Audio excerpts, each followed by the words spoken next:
Get off the plane. You look suspicious, and you reek of it. Owen lowered his book. I'm in 2A. I paid for it. Paid? People like you belong in the gutter, not breathing our air. The supervisor laughed, cruel and slow. The words hit like a slap. I haven't done anything. Shut up. I just want to go home. Get off before I throw you out. Now! A child stared. The cabin fell silent. Please. Kids are watching. Good. Let them see. Filth dragged out. He ripped the pass in half. Strangers watched security drag a calm man off a flight he paid for. The filth in 2A? In 6 hours, he'd freeze all 180 planes. 90 minutes earlier, none of this had happened yet. Owen Parker moved through the terminal like a man with nowhere to rush. He was 44, broad-shouldered, in a plain gray hoodie and old sneakers. A worn paperback stuck out of his jacket pocket. Nobody looked twice. He stopped at a coffee cart and read the barista's name tag. "Long shift, Danny?" The kid blinked, surprised anyone had bothered. "Brutal one, man." Owen smiled and left $10 on a $4 coffee. "Hang in there."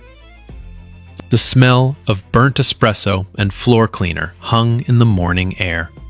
Somewhere overhead, a gate agent's voice crackled through tired speakers, calling a delayed flight to Denver. Wheels rumbled over tile. A baby cried 2 gates down. It was the Friday before a holiday weekend, and the terminal was a river of people. Families dragged overstuffed bags. Businessmen speed-walked, phones glued to their ears. The departure boards flickered, half the flights already stamped delayed in angry yellow. Owen had been traveling all weekend. He'd flown out to see his mother for her birthday.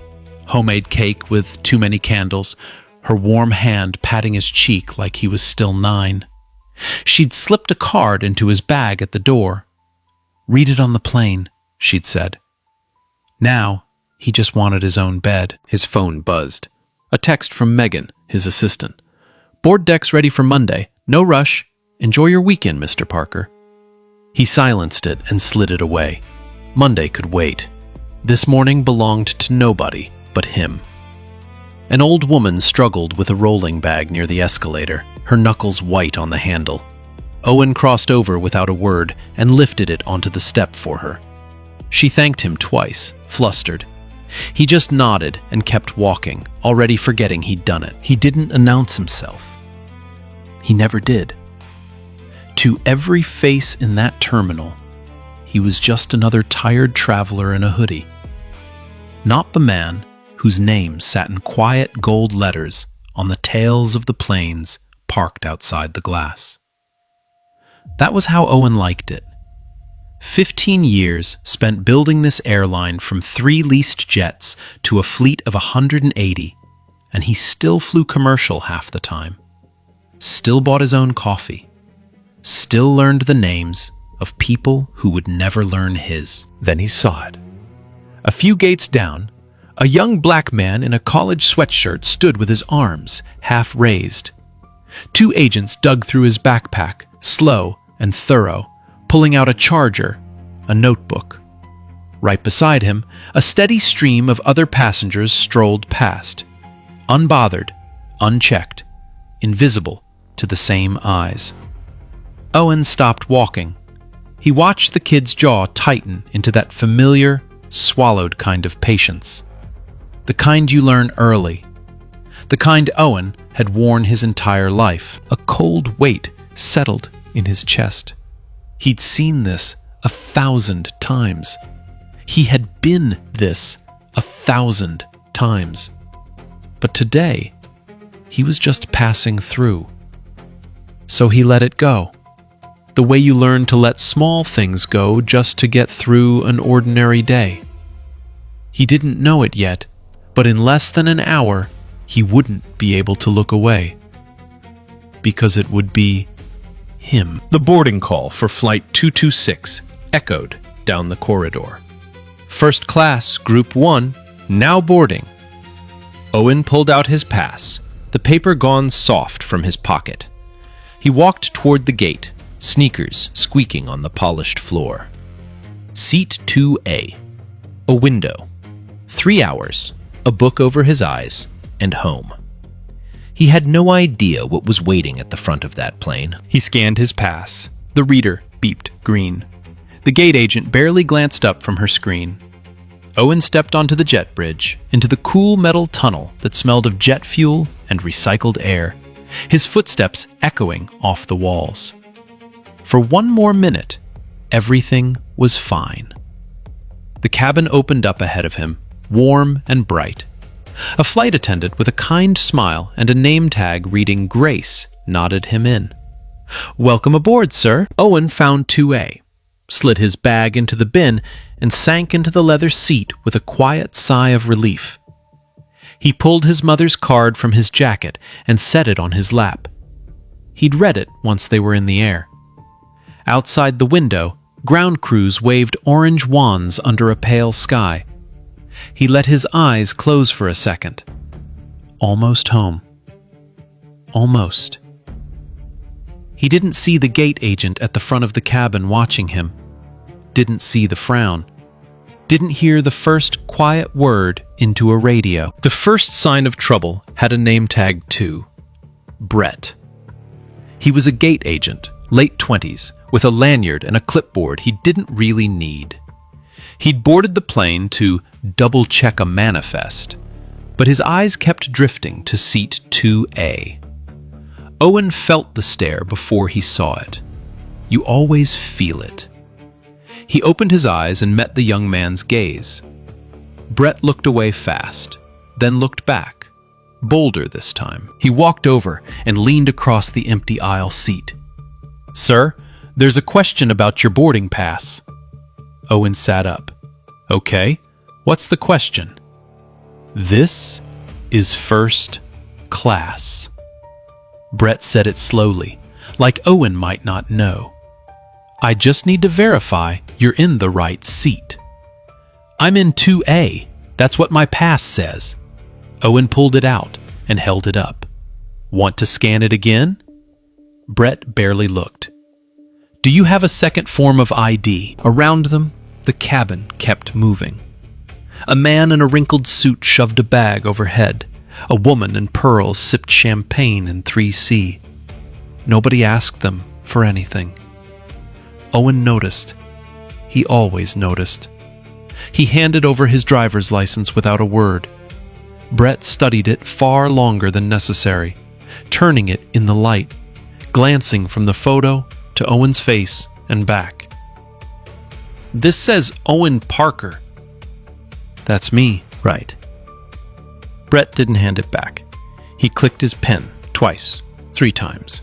The little sound filled the quiet space. Then, instead of returning the license, he turned and walked toward the galley, the ID still in his hand. Owen's stomach tightened. "Excuse me, that's mine." "1 second, sir." Through the gap in the curtain, Owen watched him lift a radio to his mouth. He couldn't hear the words. He didn't need to. He saw the body language, the lowered voice, the quick glance back over the shoulder, the way Brett angled himself away. The cabin had gone a little quieter now. A couple of heads turned. The woman in pearls peered over her glass. Owen sat very still, his hands open and visible on his knees, the way he'd learned to do a long time ago. His mother's card sat on his lap. He turned it, face down. A minute passed. Then, the curtain swept aside. The man who came through was older, 50s, thick through the shoulders, a security supervisor's badge clipped to his belt, and a walkie crackling at his hip. His name tag read Greg Wilson. He didn't ask what was happening. He'd already decided. He looked at Owen the way you look at a stain. Up, down, and up again. "Is there a problem with this passenger?" he said, though he was staring straight at Owen. "Just verifying the seat," Brett mumbled, handing over the license like he was glad to be rid of it. Wilson took it without looking at it. "First class, huh?" He let the words hang. "You fly up here often?" "When I travel, yes." Owen kept his voice even. "Is there an issue?" "That depends." Wilson finally glanced at the ID, a half second, then slid it into his own shirt pocket. "Tell me your seat number." "It's 2A. It's on the pass in your agent's hand, and on the license in your pocket." "I asked you." Wilson stepped closer, blocking the aisle, his belt buckle level with Owen's face. "Don't get smart. Just answer the question." 2A, Owen said quietly. "See, that wasn't hard." Wilson smiled without warmth. He spoke slowly now, a little too loud, the way you'd talk to a child or a dog. "You understand me okay, Chief?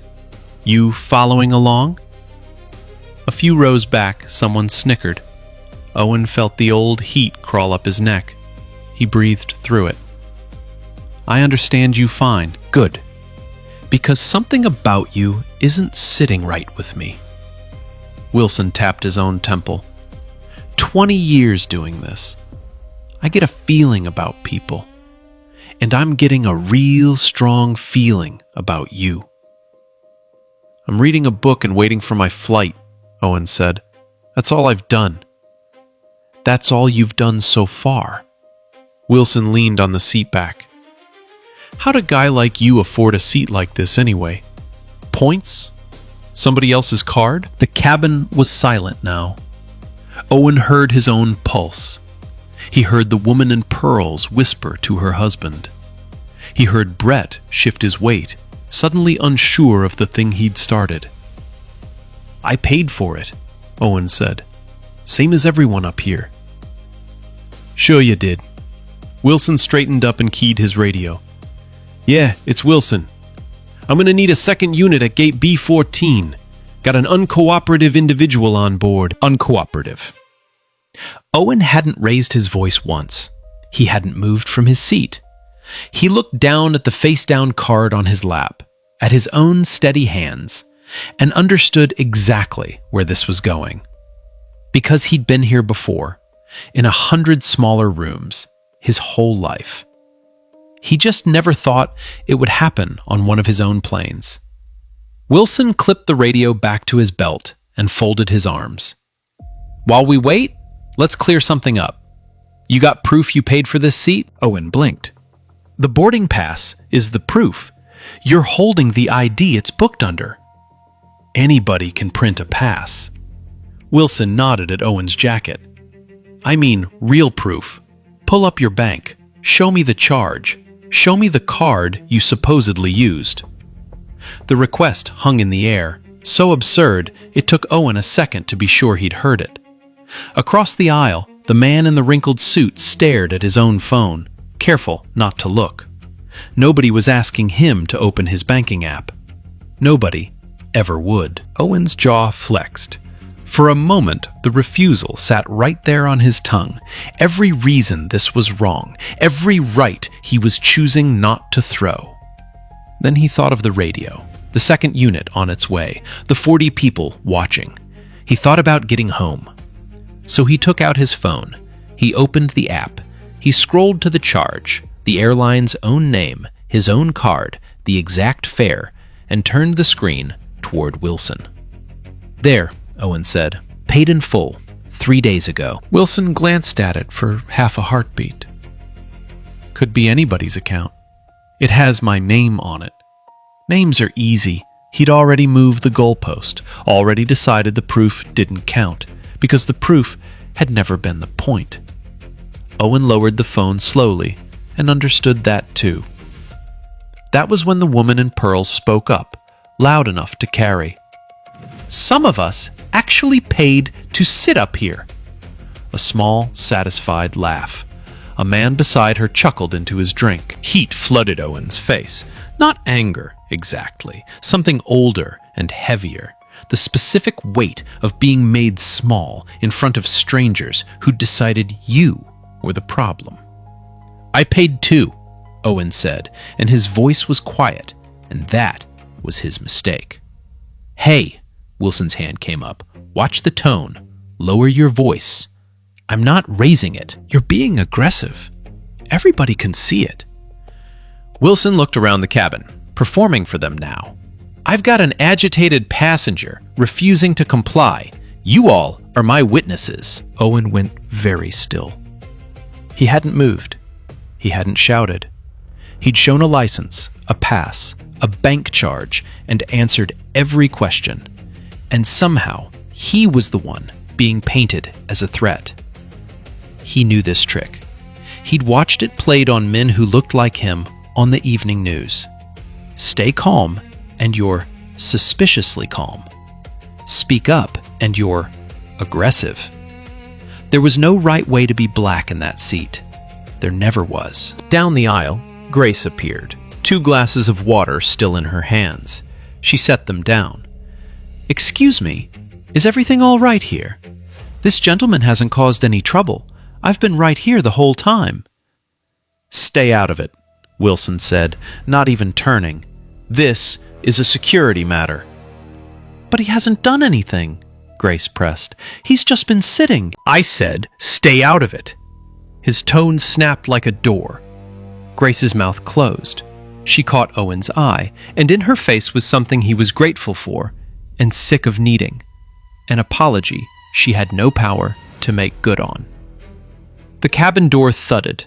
2 more security officers came down the jet bridge and into first class, hands resting easy on their belts, filling the narrow space with the squeak of boots and the static of radios. Wilson's shoulders squared.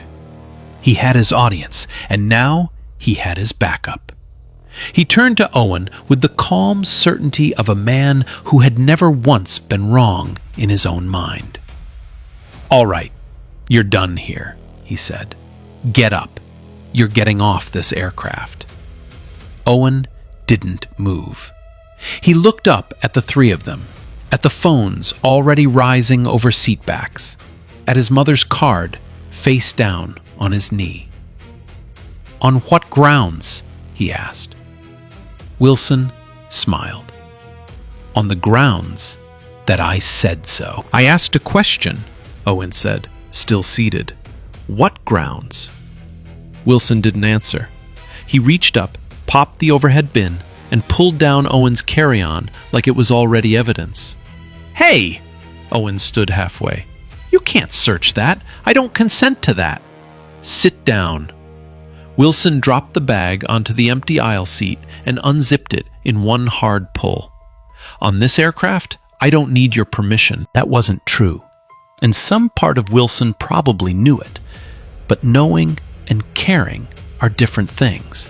And the cabin was full of people who weren't going to stop him. He dug through Owen's belongings in front of everyone. A folded shirt, a phone charger, a bottle of his mother's blood pressure pills he'd promised to refill. Wilson held each item up a beat too long, turning it in the light, narrating with his eyes. "See? See what we've got here." Then his fingers closed on something at the bottom. A laminated card on a lanyard. Owen's executive credential. His photo. The airline's logo. The word director in clean capital letters. Owen's heart lifted just slightly. "That's my company ID. Look at it. Really look." Wilson glanced at it. He saw the logo. He saw the title. He saw the photo that matched the face right in front of him. And he tossed it back in the bag. "Fake," he said, "or stolen. People like you don't run anything." The cruelty of it was almost clean. The proof had been in his hand, the literal answer to the question he kept asking, and he'd thrown it away because the answer didn't fit the story he'd already written. Wilson kept digging. He unfolded the worn paperback and shook it by the spine, as if a book might rain down secrets. He unzipped the inner pocket and pulled out a strip of old boarding passes Owen kept out of habit. "Lot of flying for a guy who can't prove he paid," he said, to no one and everyone. "Every one of those is in my name," Owen said. "Same name as the license in your pocket. We'll see what your name really is." Wilson didn't even look up. A businessman 2 rows back leaned into the aisle. "Can we hurry this up? Some of us have connections." He said it like Owen was a clog in a drain, not a man being torn apart in public. Wilson nodded at him, apologetic, colleague to colleague. "Almost done, sir. Appreciate your patience." That was the thing that stayed with the people filming later. How polite Wilson was to everyone except the man he was destroying. "Cuff him if he won't move," Wilson told the other 2. Then, into his radio, flat and official. "Be advised, the individual is refusing lawful instruction. We're removing him now." The individual, not the passenger, not Mr. Parker. Owen had a name on 3 documents in that man's possession, and Wilson had erased every one. One of the officers smirked at the other.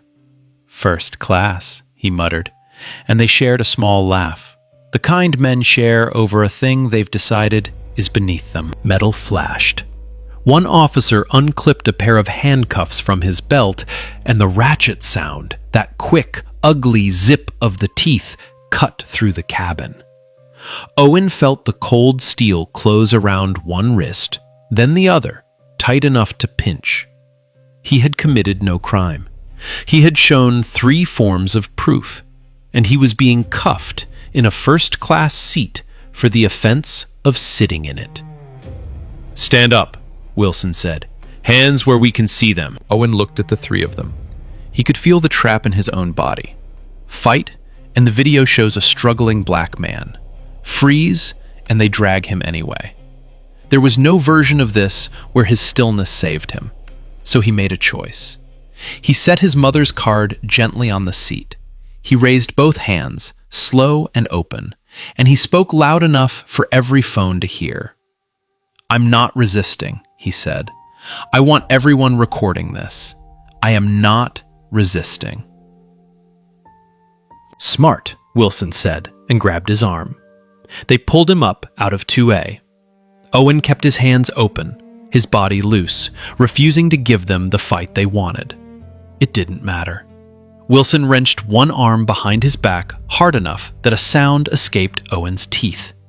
And then they were moving him up the aisle. His shoulder cracked into a seat back. A shoe slipped off his foot and stayed behind. His carry-on tipped from the seat and spilled across the carpet, the shirt, the pills, and his mother's birthday card, which landed open in the aisle just as a boot came down and ground a dirty print across her handwriting. Owen saw it happen. Something in his chest went tight and white. Down the rows, the cabin had become a wall of raised phones, little black rectangles and blinking lights. An older man shook his head, not at the officers, but at Owen, tutting like Owen was the disgrace being carried past him. A toddler asked, in the bright, clear voice of a child, "Mommy, why are they hurting that man?" No one answered her. Grace followed them up the aisle, almost crying now. "He did nothing! Stop it, please! He did nothing wrong!" Wilson threw a hand back without looking. "One more word, and you're off this crew." She froze in the galley, helpless, watching. They hauled Owen through the cabin door and out onto the jet bridge, the long gray tunnel swallowing the sound. The walls smelled of fuel and hot metal. His socked foot dragged on the cold floor. Behind him, 40 feet back, a flight attendant was still saying he didn't do anything, and her voice got smaller with every step. They didn't stop in the bridge. They walked him out into the gate area, into the full bright stare of the terminal, and they let everyone look. And then came the part that wasn't loud at all. The part that was almost worse. They sat him down on a hard bench against the glass. His belongings stayed scattered behind him on the plane. the card with the boot print, the spilled pills. He asked for them. Wilson said, "You'll get your stuff when we say so." Then the three of them turned away, formed a little wall of backs, and started talking among themselves, laughing once, low, leaving Owen sitting alone in front of 100 strangers, like something they'd taken out with the trash. The bench was cold through his clothes. The glass behind him radiated the chill of the morning tarmac. People slowed as they passed. A family, a flight crew rolling bags, a teenager who lifted a phone and then thought better of it. Each one looked, did the quick math of a black man in handcuffs, and filed it under guilty before they ever reached their gate. Owen kept his eyes forward. He thought about his mother's hand on his cheek 2 days ago. He thought about the boot print drying on her card somewhere on that plane. He breathed in for 4 counts and out for 4, the way he had taught himself decades ago in rooms exactly like this one, where the safest thing a man like him could be was perfectly, unbearably still. A janitor mopping nearby caught his eye and held it for a second.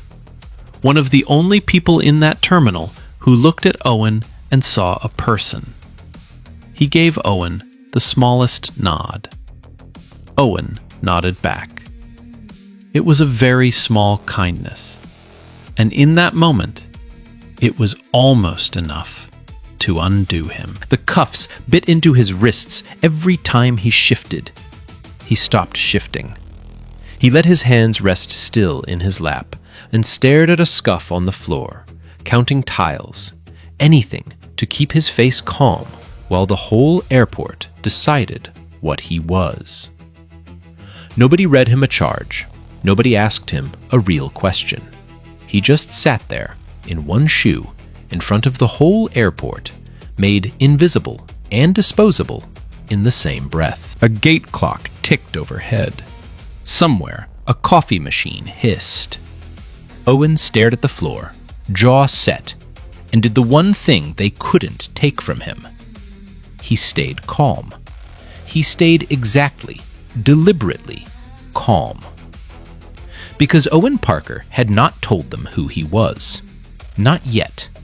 He'd given them every chance to do the right thing. The pass, the ID, the company card with Director printed across it. He'd let them choose, again and again, and they had chosen wrong every single time. Now he was done asking. Slowly, he reached into his hoodie pocket, took out his phone, and pressed a number he knew by heart. And on the other end, a voice that ran the entire operation answered on the second ring. Crestline Operations, this is Janet. Owen turned slightly away from the officers and spoke low. Janet, it's Owen. A half-second pause, then her voice changed completely, sharpened, straightened, the voice of someone snapping to attention. Mr. Parker, is everything all right? You sound... I'm at gate B14. I'm in handcuffs. He said it plainly, no drama. Your security team pulled me off flight 226 and cuffed me in front of the cabin. I'd like you to come down here. Now. Please. The line went dead quiet. Then, I'm leaving my desk this second. Don't move. Don't say another word to them. He hung up. Wilson had noticed the call. He stepped over, annoyed. Who do you think you're phoning? Your lawyer won't get here before your flight's long gone. Not my lawyer, Owen said. Yeah? Who then? Owen looked up at him, calm as still water. The person who runs this airline. Wilson barked a laugh and turned to his officers. You hear that? He runs the airline! He leaned down, close enough that Owen smelled coffee and contempt. Let me tell you how this goes, pal. You're gonna sit here, quiet, and then you're gonna be charged with trespassing and disturbance, and then... A door banged open across the concourse. A woman in a charcoal suit was crossing the gate area, fast, heels striking the tile like gunshots. 2 operations staff hurrying to keep up. Her ID badge swung from her neck. Her face was white. She didn't even look at Wilson. She went straight to Owen, dropped to a crouch in front of him, and her voice cracked with something close to horror. "Mr. Parker! Oh my God!" Her eyes went to the handcuffs and stayed there. "Who did this? Who put these on you?" The whole gate area seemed to hold its breath. Wilson's smirk wobbled. "Ma'am, this is a security matter. You need to step back." The woman stood and turned on him, and now her voice carried to every corner of the gate. "Do you know who this is?" "A non-compliant passenger," Wilson said, but something in his certainty had cracked. "This is Owen Parker." She let the name land. "Founder, chairman, chief executive of Crestline Airways. He owns this airline. He owns that aircraft you just dragged him off of. He signs your paycheck. And mine." The silence that followed had a texture to it. You could feel it move through the crowd, phone by phone, face by face. Brett, standing off to the side, made a small, wounded sound and put a hand over his mouth. Behind him, the change rippled outward. The woman in pearls, who'd said, "Some of us actually paid," set down her glass, her face gone pale. The businessman, who'd wanted everyone to hurry up, suddenly found his shoes very interesting. The toddler's mother pulled her daughter close, watching the man in handcuffs become the most powerful person in the building. The blood drained from Wilson's face in stages. His mouth opened. Nothing came out. He looked at the handcuffs, then at the company ID still sitting in the spilled bag a crew member had just carried off the plane. The one stamped director that he'd called fake 10 minutes ago. A passenger near the front lowered her phone just long enough to whisper, "That's the owner. They cuffed the owner." The sentence moved through the crowd like a current, repeated and repeated until it reached the back of the gate. Wilson heard it from every direction. He reached for the wall to steady himself. "Take them off," Janet said to the officer holding the keys. "Take them off him right now." They fumbled. The cuffs clicked open. Owen rolled his wrists slowly, red lines pressed into the skin, and stood to his full height for the first time since it began. He didn't shout. He didn't gloat. That wasn't the kind of power he carried. He picked up his single shoe, slid it on, and looked Wilson dead in the eye. "You wanted me to prove I could afford the seat," Owen said quietly. "I own the plane." Wilson's lips moved. "Mr. Parker, I had no way of knowing. You told me to lower my voice." Owen's tone never rose. "I never raised it. It's on 40 phones. You'll see." "Sir, please. I was just following. You called me the individual." Owen took the company ID from the crew member's hands and held it up between them, the word director catching the light. "My name is Owen Parker. It's painted on the side of the plane you threw me off of." Then he turned to Janet, and his voice shifted, still calm, but with the quiet weight of a man giving an order he means.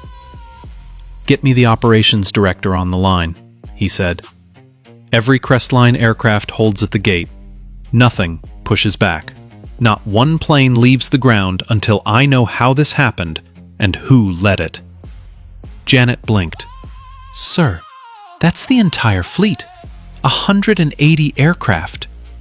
"I know exactly how many planes I own," Owen said. "Ground, all of them." The word went out in under a minute. Janet relayed the order, and across the country, screens at the operations center flipped from green to red, gate by gate. Pushback halted. Engines spun down. 180 aircraft sat frozen on the tarmac at airports from coast to coast, all because of what 3 people did at gate B14. The hum of the terminal seemed to drop an octave. You could feel something enormous turning, slow and unstoppable, behind the glass. Wilson stood in the middle of it, sweating now. The swagger was gone. What was left was a man doing the math on his own life. "Mr. Parker, I want to apologize," he started. "I was just following procedure. We get briefings, you understand, about who to watch for, and briefings about who to watch for," Owen repeated it flatly. "And I fit the briefing."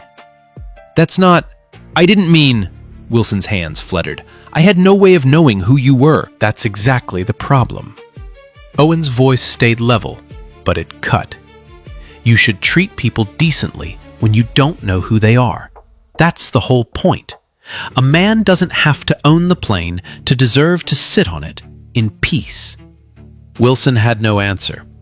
His mouth worked, but the excuses had run dry. A few feet away, Brett was falling apart. The young agent's eyes were wet, his clipboard hanging forgotten at his side. "Mr. Parker, I'm so sorry," he choked.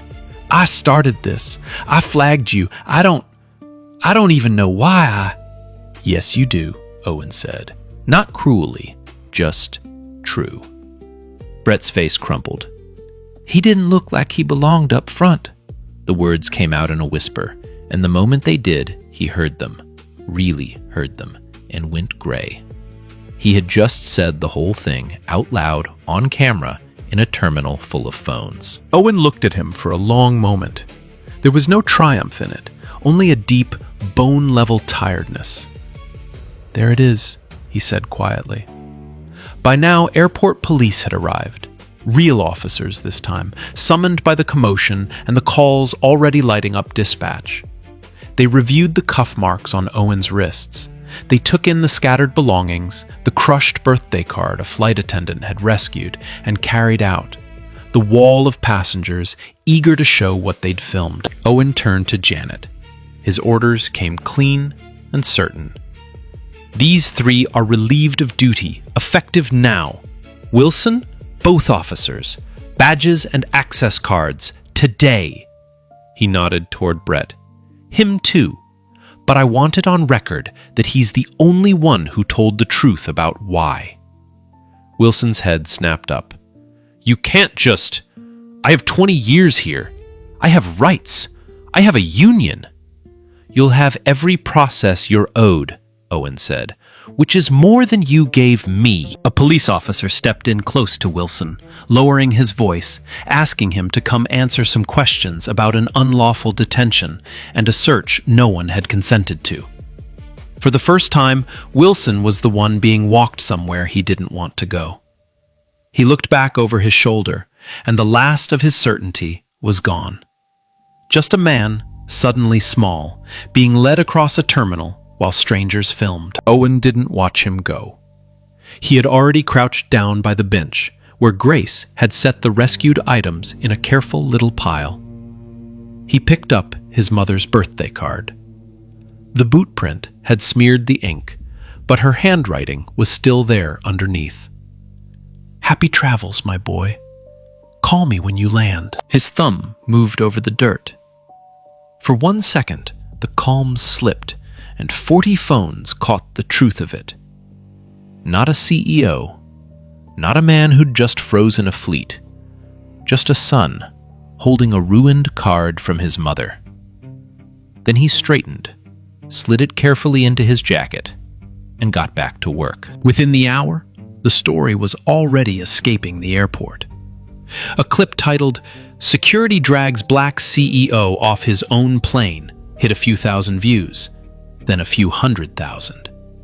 By the time Owen's car pulled away from the curb, his own face was climbing every feed in the country, and the questions were just beginning. By morning, the clip was everywhere. It had a name now, the B-14 video. 40 different angles, stitched together by strangers online. You could watch Wilson rip the pass in half. You could hear, crisp and undeniable, "People like you belong in the gutter." You could see a man in handcuffs say, over and over, "I'm not resisting," while a child's voice asked why they were hurting him. 30 million views in 2 days, then 60. The hashtag trended for a week. But the video was only the beginning. Because the moment Crestline's own legal team pulled the gate footage, they found something that turned a viral clip into a federal case. Wilson had a history. An internal audit, ordered personally by Owen, opened the files the old management had quietly buried. There were 9 prior complaints against Greg Wilson over 6 years. 9. Almost all from passengers of color. Each one had been marked unsubstantiated and shredded into the system, because the people who could have stopped him had decided it was cheaper to look away. That, Owen told his board, is the real scandal. One man can be cruel. It takes an institution to protect him. The story stopped being about a bad day. It became about a pattern, and patterns are what prosecutors love. The pressure built by the hour. Major outlets ran the footage on the evening news. Civil rights groups held press conferences on the airport steps. Sponsors and politicians who'd never met Owen lined up to condemn what they'd seen, because by then there was no other safe place to stand. The woman in pearls from 3C found herself identified online and issued a trembling public apology. The businessman who'd wanted everyone to hurry up deleted his accounts. Within a week, the U.S. Attorney's Office opened a civil rights investigation. The lead prosecutor was a sharp, unhurried woman named Laura Davis, who had built a career on cases exactly like this one. She watched the B-14 video in her office, set down her pen, and reportedly said only one word: "Finally." Then she opened a file and got to work. The charges, when they came, were heavy. Unlawful detention, a warrantless search, and, the one that made headlines, a federal civil rights violation, depriving a person of their rights under color of authority. Wilson's lawyer tried the only defense he had. My client was following airline protocol. He believed he was doing his job. Davis was ready for that. In court, she played the footage on a large screen, freezing it at the moment Wilson held Owen's executive ID, the laminated card stamped director, the matching photo, the company logo, and tossed it back into the bag. "This is not a man who lacked information," she told the jury, her voice quiet and certain. He held the proof in his hand. He read the title. He saw the face. And he called it fake because the truth did not match the story he had already decided was true. That is not a mistake. That is a choice. He made it 9 times before to 9 other people who didn't happen to own the plane. The courtroom was silent. The boot print on the birthday card sat in an evidence bag on the table. Brett Anderson testified for the prosecution. He didn't try to save himself. He described the briefings, the nudges, the unspoken understanding of who got extra scrutiny and who walked through. His honesty cost him his career, but helped break the case open. "I went along with it," he told the court, voice shaking. "That's the part I have to live with. Nobody made me. I just did." Former passengers came forward, the 9 from the buried complaints, telling stories that suddenly sounded a lot less unsubstantiated with 30 million witnesses watching. Inside Crestline, the reckoning went deeper than 3 badges. The audit named the managers who had stamped those 9 complaints unsubstantiated, and they were gone too. Owen brought in outside investigators and gave them a mandate that made the lawyers nervous. "Turn over every rock, even the ones under my own name. I built this company," he told a packed all-hands meeting, his voice steady. "Which means whatever rotted inside it grew on my watch. I don't get to be shocked. I get to fix it." The room was silent. Then, slowly, people began to applaud. Not the easy kind, but the kind that sounds like relief. The verdict came down on a gray afternoon. Guilty on all counts. The judge did not mince words at sentencing. He called Wilson's conduct a betrayal of public trust dressed up as procedure, and noted that the pattern, not the single act, was what demanded a real consequence. Greg Wilson was sentenced to 30 months in federal prison, stripped of his security certification for life, and ordered to pay restitution. Legal scholars called it a landmark. One of the rare times profiling dressed as procedure was named for exactly what it was, in open court, with a conviction attached. Outside the prison transport that day, a small crowd had gathered. They weren't there for Wilson. They were there holding printed stills from the B-14 video. The torn pass, the cuffs, the card under the boot. Silent, just making sure it was witnessed all the way to the end. The two officers who'd helped haul Owen off the plane took plea deals. Loss of their licenses, probation, a public record of what they'd done. Outside the courthouse, reporters shouted questions. Owen stepped to the microphones, calm as ever, and kept it short. "This was never really about me," he said. "I had a phone number that ended it. Most people in that seat don't. They get the handcuffs, the humiliation, the assumption, and no one ever comes running across the concourse to say their name. The 9 people before me didn't. That's who this verdict is for." He paused and added the line that ran on every channel that night. "A seat in first class shouldn't be the thing that earns you respect. Being a human being should be enough." But Owen Parker wasn't finished. A conviction punished one man. He wanted to make sure the next black traveler in seat 2A never needed a phone number at all. And what he did next would outlast every headline. 3 months later, the planes looked the same. Everything else had changed. Owen lifted the grounding only after he had something real to show for it. He didn't want a press release. He wanted a wall the next traveler could lean on. Walk into any Crestline terminal now, and you'll see it by the gate. A passenger bill of rights, printed plain and large enough to read from a line. You will not be searched without cause. You will not be removed without a written reason. You may record. You may ask why. The card hangs where the boarding signs hang, ordinary as a departure time, which is exactly the point. Every security officer and gate agent in the company went through new training. Not a video they clicked past, but real sessions on bias, de-escalation, and the simple, radical idea that a calm question is not a threat. A new complaint goes to an independent ombudsman now, someone with no reason to bury it. The word unsubstantiated no longer makes problems disappear. Grace Taylor never went back to the galley.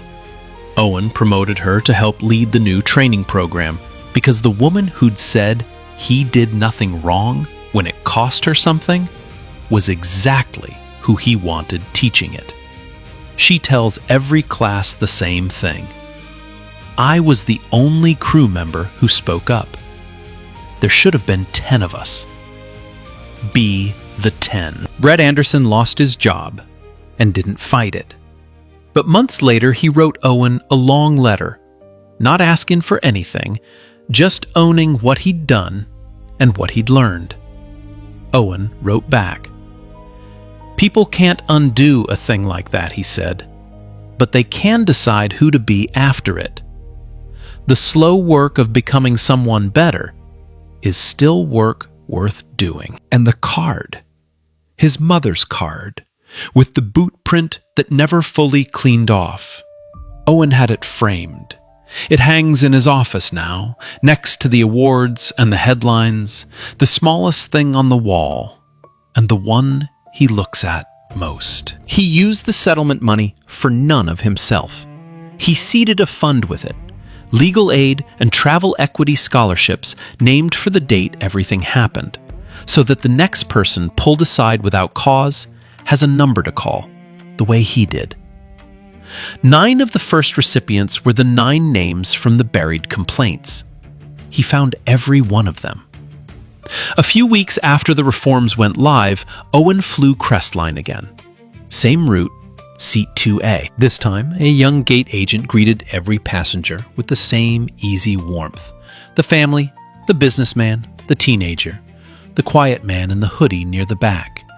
No one singled out. No one made to prove they belonged.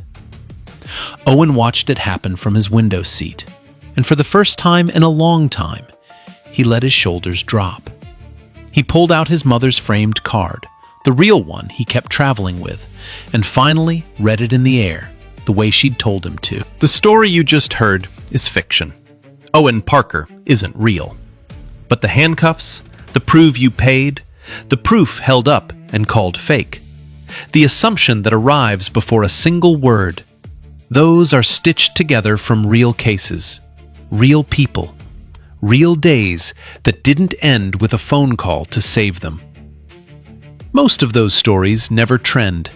Most never get a verdict. They just get lived through, quietly, and carried. So the question this leaves isn't whether this still happens. It does. The question is what gets done the next time it happens in front of someone who isn't the one being hurt. Because on that plane, 40 people had phones. Only one flight attendant had a voice. And the difference between a tragedy and a turning point is often just whether somebody nearby decides not to look away. So here's the real question, and drop your honest answer in the comments. If you'd been sitting in row 3 that morning, watching it happen, would you have stayed quiet? Or would you have been the one to stand up? Tell the truth. Then ask yourself what you'll do the next time it isn't a story on a screen. If this one moved you, share it with someone who needs to see it. Hit like so it reaches further. And subscribe, because the next person they try this on might not own the plane, but they'll still deserve every bit of the respect Owen had to fight for.